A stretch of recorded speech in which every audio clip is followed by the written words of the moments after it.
اب سب سلام کیا، ودا کیا، وصیت کی، نصیحتیں کی، رخصت کی اجازت لی سیدہ زینب سے اور کہا زین العابدین علی بیٹا اس قافلے کو لٹے ہوئے قافلے کو اب تو لے جانا۔ پر سیدہ زینب کو کہا شہزادی سکینہ کا خیال رکھنا۔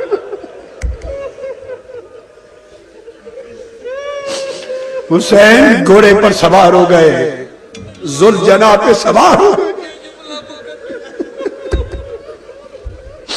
میری شہزادی سکینہ کا خیال رکھنا۔ حسین گھوڑے پر سوار ذوالجناح پہ سوار ہو گئے۔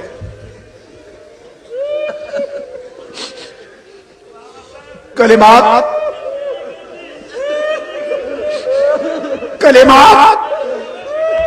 ودا کے کلمات کہہ کر حسین ذوالجناح پہ سوار ہے اور ایڑی مار کے حسین کہتا ہے ذوالجناح اب سوئے مقتل چل، بابا انتظار میں ہے، قدسیان فلک انتظار میں ہے، حوض کوثر کے جام لیے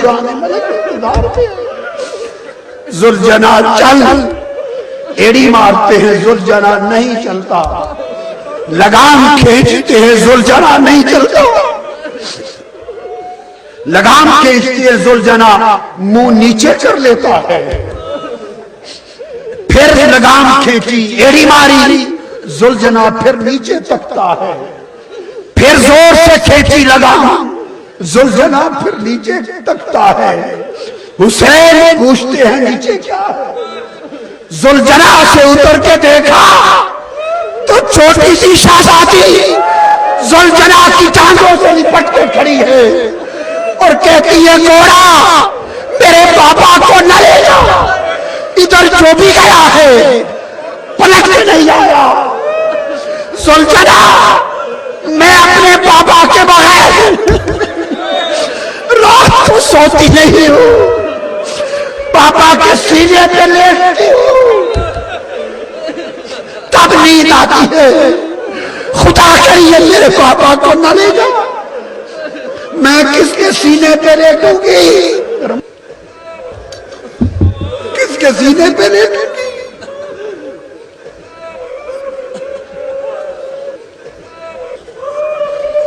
امام علی مقام نیچے آ گئے، شہزادی کو اٹھا لیا، فرمایا بیٹی سکینہ اب میرے سینے پہ لیٹنے کے وقت ختم ہو گئے۔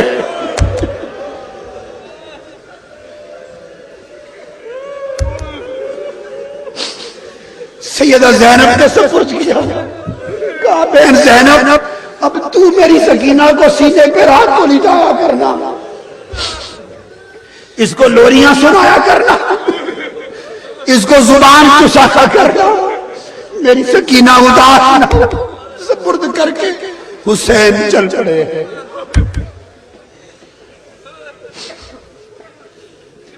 مقتل میں پہنچے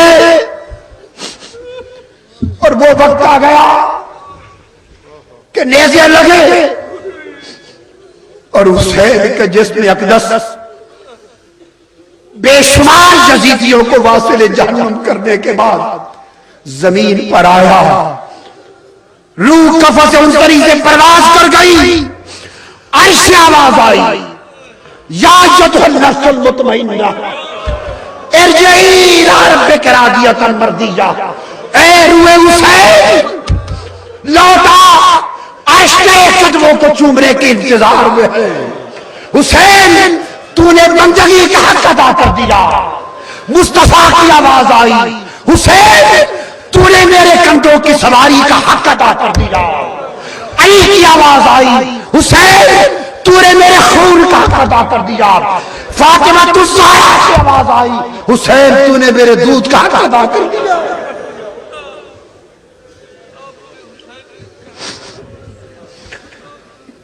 روح کفن سے انسری سے پرواز کر گئی، لوگوں ادھر خدا کی قسم ہر منظر دیکھا جاتا رہا، پہ آیا اور بدبختوں کے گھوڑے لاش حسین پہ آئے. یہ منظر دیکھنے کے قابل نہ تھا. آسمان اندھیرا ہو گیا, سورج چھپ گیا, ظہر کا وقت تھا. سورج نے کہا میں یہ منظر دیکھ نہیں سکتا. سورج چھپ گیا, دن چھپ گیا, آسمان پہ تاریکی چھا گئی اور خون کی سرخی آ گئی. اور صحابہ کہتے ہیں خدا کی قسم شہادت حسین کے وقت ہم نے آسمان پر ستاروں کو آپس میں ٹکراتے دیکھا. ستارے ٹکرا گئے, آسمان سرخ ہو گیا, کائنات کے بالا پر سیاہی چھا گئی. اور صحابی کہتے ہیں ایک کربلا کی کیا بات, شام میں جو پتھر کسی نے اٹھایا شہادت کربلا میں ہوئی. شام میں جو پتھر اٹھا خون نکلا, بیت المقدس میں جو پتھر اٹھا خون نکلا. ساری کائنات خون آشا ہو گئی. ارے آج وہ حسین جس کو مصطفیٰ گھر سے نکلتے تھے, حضرت عائشہ فرماتی میرے گھر سے نکلتے ایک روز سیدہ فاطمہ کے دروازے کے سامنے سے گزرے تو حسین کے رونے کی آواز آئی. آقا علیہ السلام رک گئے, اندر جا کے کہتے ہیں بیٹی فاطمہ تجھے پتا ہے نا حسین کا رونا مجھ سے دیکھا نہیں جاتا, اس کو رلایا نہ کرو. یا رسول اللہ آج کون روئے گا حسین پر, آج اس کی اس تکلیف میں کون روئے گا. اندھیرا چھا گیا, خیمے جلا دیے گئے, مصطفیٰ کی شہزادیاں اسیر ہو گئیں, قافلہ حسین اسیر ہو گیا. چمنستان رسالت اسیران کربلا میں بدل گئے. سیدہ زینب ہر ایک کو اندھیرے میں سنبھالتی پھرتی ہے, سنبھالتی پھرتی ہے. دیکھتے دیکھتے سنبھالتے سنبھالتے سکینہ کہیں نظر نہیں آتی, کسی خیمے میں نظر نہیں آتی. آگ لگی ہے, پریشان ہے, آواز دیتی ہے سکینہ سکینہ. شہزادی سکینہ نظر نہیں آتی. کربلا میں نکلتی دوڑ کر, نہیں نظر آتی. لاشوں کی طرف جاتی نہیں نظر آتی. حسین کے جسد اقدس کے پاس آتی, جب آ کے دیکھتی ہیں تو کوئی ابھری ہوئی چیز نظر آتی. جب آگے پہنچتی ہے تو سکینہ اپنے بابا حسین کے سینے سے لپٹ کے پڑی ہے اور پوچھ رہی ہے بابا اب آپ کبھی نہیں آئیں گے, بابا مجھے کون سنائے گا. اپنے بابا سے سرگوشیاں کر رہی ہے. ہائے قیامت کا یہ منظر. سیدہ زینب نے سکینہ کو اٹھا لیا. قافلہ سوئے شام سوئے دمشق روانہ ہوتا, لٹا پٹا قافلہ. شہیدان کربلا, ائمہ اہل بیت, چمنستان رسالت کے پھولوں کے سر قلم کر دیے گئے, قلم کر دیے گئے. سوئے دمشق روانہ ہوتا ہے. سفر کرتے کرتے راستے میں رات پڑ گئی. یزیدی لشکر نے فیصلہ کیا, خود بھی تھکے ہوئے تھے, کہ رات یہیں قیام کر لیں. ارد گرد دیکھا تو ایک گرجا تھا. گرجے کا جو راہب تھا, پادری راہب, اس سے پوچھا کیا رات بسر کرنے دیتے ہو؟ اس نے کہا ہاں. یہ قافلہ کیسا ہے؟ اس نے کہا یہ ہمارے پیغمبر کے شہزادوں کے سر قلم کیے ہوئے ہیں نیزوں پر, وہ قافلہ ہے, اور مصطفیٰ کی شہزادیوں کا لٹا ہوا قافلہ ہے. اس نے ٹھہرا لیا. ٹھہرا کے اس نے کہا یزیدی لشکر سے, عیسائی راہب ہے, کہا کہ جتنے دینار, ہزاروں لاکھوں دینار مانگتے ہو مجھ سے لے لو, یہ جو حسین کا سر ہے یہ اس رات مجھے دے دو. ایک رات کے لیے مجھے دے دو۔ ان دنیا کے کتوں نے دینار لیے، حسین کا سر رات کا قیام تھا، راہب کو دے دیا۔ راہب نے صاف ستھرے پانی سے حسین کے سر کو دھویا، خون آلود چہرہ پاک دھویا، پھر اس کے بعد جو خوشبو تھی حسین کے سر انور کو لگائی، اس کو لے کے سامنے بیٹھا اور پھر حسین کے لبوں کو چومنے لگا اور ساری رات دیکھتا رہا۔ اسی کیفیت میں ایک نور اترا، وہ نور اس راہب کے دل میں اتر گیا۔ صبح ہوئی، اس نے سر حسین واپس کیا اور ساتھ پر اشہد ان لا الہ الا اللہ واشہد ان محمد رسول اللہ۔ اس نے کہا کہ یہ تمہیں کلمہ کیسے نصیب ہو گیا؟ اس نے کہا میں نے ساری رات اس سر کی حرمت کی اور رخصت آپ کے ہاں کرنے سے پہلے پیغمبر اسلام نے آ کر مجھے صلہ دے کر ایمان عطا کر دیا۔ فرمایا راہب تو نے میرے حسین کے کٹے سر کی حرمت کی ہے، مجھے اپنی عزت کی قسم دوزخ کی آگ تجھ پر حرام ہو گئی، مجھے کلمہ نصیب ہو گیا۔ دربار دمشق میں قافلہ پہنچا، سر رکھ دیے گئے، شہزادیاں بیٹھا دی گئی، اسیران کربلا کا قافلہ پہنچا ہے۔ بدبخت یزید اپنے لعنتی تخت پر بیٹھ کر پوچھتا ہے کہ فاطمہ کی بیٹیاں کہاں ہیں، مصطفیٰ کی بیٹیاں کہاں ہیں؟ اس کی زبان سے گستاخانہ کلمہ نکلنے کی دیر تھی کہ ایک بوڑھی عورت جس کی کمر جھک چکی تھی، سیدھی بھی نہ ہو سکتی تھی، عصا کے سہارے پہ بوڑھی عورت کھڑی ہوئی، اس نے لرزتے ہوئے لبوں سے کہا بدبخت یزید زبان کو تھام لے، یہ مصطفیٰ کی شہزادیاں ہیں، یہ خاتون جنت کی شہزادیاں ہیں، انہیں قیدی نہ سمجھ، ہوش سے بات کر۔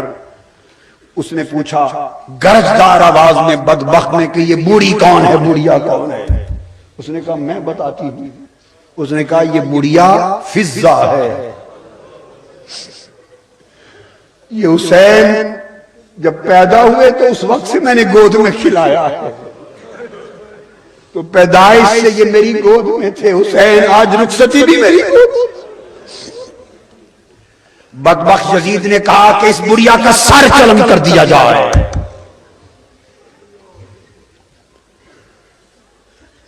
دربار یزید کا ایک سپاہی اٹھا، اس نے تلوار نکالی حضرت فضہ کے سر کو قلم کرنے کے لیے۔ فضہ ملک حبشہ سے تھی، جب تلوار نکلی آپ کا سر قلم کرنے کے لیے تو حضرت فضہ نے دیکھا یزید کے پیچھے 500 سپاہی سیاہ فام تلواریں لے کر یزید کی حفاظت پر مامور تھے، محافظ دستہ تھا، وہ سب حبشہ کے تھے۔ فضہ بولی حبشہ کے غیور جوانوں، آج تمہارے وطن کی بیٹی کا سر قلم کرنے کے لیے، اس کی عزت اور سر کا دوپٹہ چھیننے کے لیے تلوار لہر گئی ہے، کیا تمہاری غیرت گوارا کر لے گی کہ تمہارے وطن کی بیٹی کا اس طرح سر دوپٹے سے معروم ہو جائے؟ فضہ نے اس طرح للکارا کہ ان کی غیرت جوش میں آ گئی۔ 500 کے 500 سپاہیوں نے تلواریں نکال لی، وہ تلواریں فضہ کی حفاظت میں ہوا میں لہر گئی۔ سپاہی بیٹھ گئے، جب 500 تلواریں حبشہ کے جوانوں کی فضہ کے لیے لہر گئی، سیدہ زینب کھڑی ہو گئی۔ سیدہ زینب نے گنبد خضرا کی طرف چہرہ کر دیا، مدینہ کی طرف، عرض کیا بابا جان آج حبشہ کی بیٹی کی حفاظت کے لیے 500 تلواریں میدان میں آ گئی ہیں، دیکھیے آپ کی بیٹیوں کا حال کیا ہے، ان کی حفاظت کے لیے تلواریں کہاں گئی؟ ایک قیامت برپا ہو گئی۔ آپ نے عرض کیا بابا جان یہ حسین کا سر ہے جس کو آپ اپنی زبان چساتے تھے، یہ حسین ہے جسے اپنے سینے پہ لٹاتے تھے، آج آپ کا حسین کس حال میں، سر یہاں لائی ہوں، بدن کربلا میں پڑا ہے، آزاد ٹکڑے ٹکڑے ہوئے پڑے ہیں، زمین سے آسمان تک آج تیرے حسین اور تیرے گلشن کے پھولوں کی حفاظت کرنے والا کوئی نہیں۔ یہ شکوہ سیدہ زینب کا تھا، اور جب حسین مدینہ سے چلے تھے آتے ہوئے بھی قبر مصطفیٰ پر گئے تھے، اور اپنے بابا کی قبر انور پہ کھڑے ہو کے عرض کیا تھا، نانا جان آج آپ کے حسین کو حکمران آپ کے مدینے میں نہیں رہنے دیتے، آپ کا حسین آپ کا شہر مدینہ چھوڑنے پر مجبور ہے۔ فرمایا میں آقا صرف یہ دعویٰ آپ کے حضور دائر کر کے جا رہا ہوں کربلا کی طرف، اب بابا ملاقات قیامت کے دن ہوگی۔ آسمان کے اوپر خونی قلم کے ساتھ شعر لکھا گیا، اترجو امت قتلت حسین شفاعت جدہ یوم الحساب، وہ ٹولہ جس نے حسین کا سر اس طرح قلم کر دیا ہے، کیا اب بھی قیامت کے دن حسین کے نانا کی شفاعت کی امید رکھتا ہے؟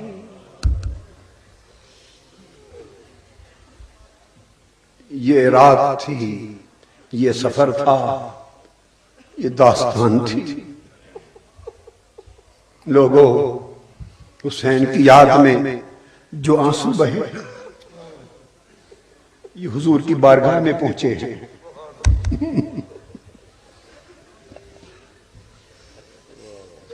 سیدہ کائنات کی بارگاہ میں پہنچے ہیں، یہ حسین کی بارگاہ میں نذرانہ گئے ہیں۔ میرا حسین باغ نبوت کا پھول ہے، حیدر کی اس میں جان ہے، خون رسول ہے، حیدر کی اس میں جان